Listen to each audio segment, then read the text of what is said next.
Kas mani motivē celties augšā no rīta, kāpt ārā no gultas, pacelt savu dibenu un darboties?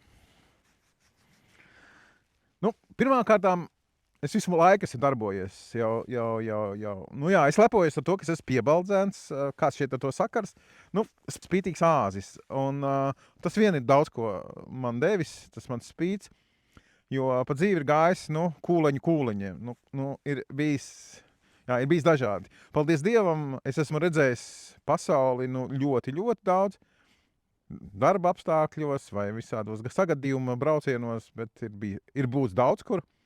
Nekas jau nesākās tāpat vien. Lai kaut ko dabūtu, manā dzīvē ir tikai bijis jāceļās augšā un jādarbojas.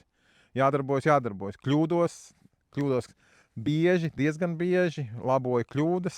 Ne visas kļūdas esmu izlabojis, bet cenšos labot. Un pēdējā laikā arvien vairāk un vairāk domāju par to, kā izlabot to, kas vēl nav izlabots. Esmu palicis mazāk steidzīgs, ne tik karstasinīgs.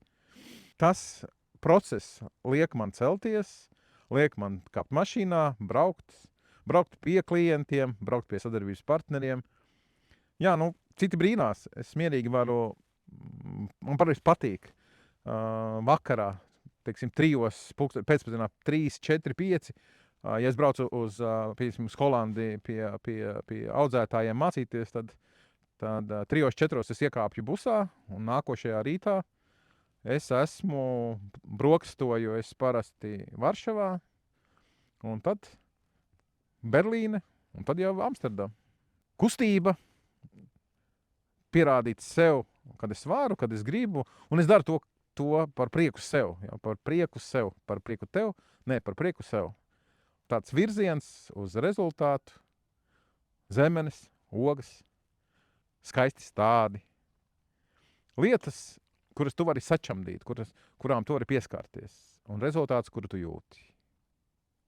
Baigi svarīgi man tas ir.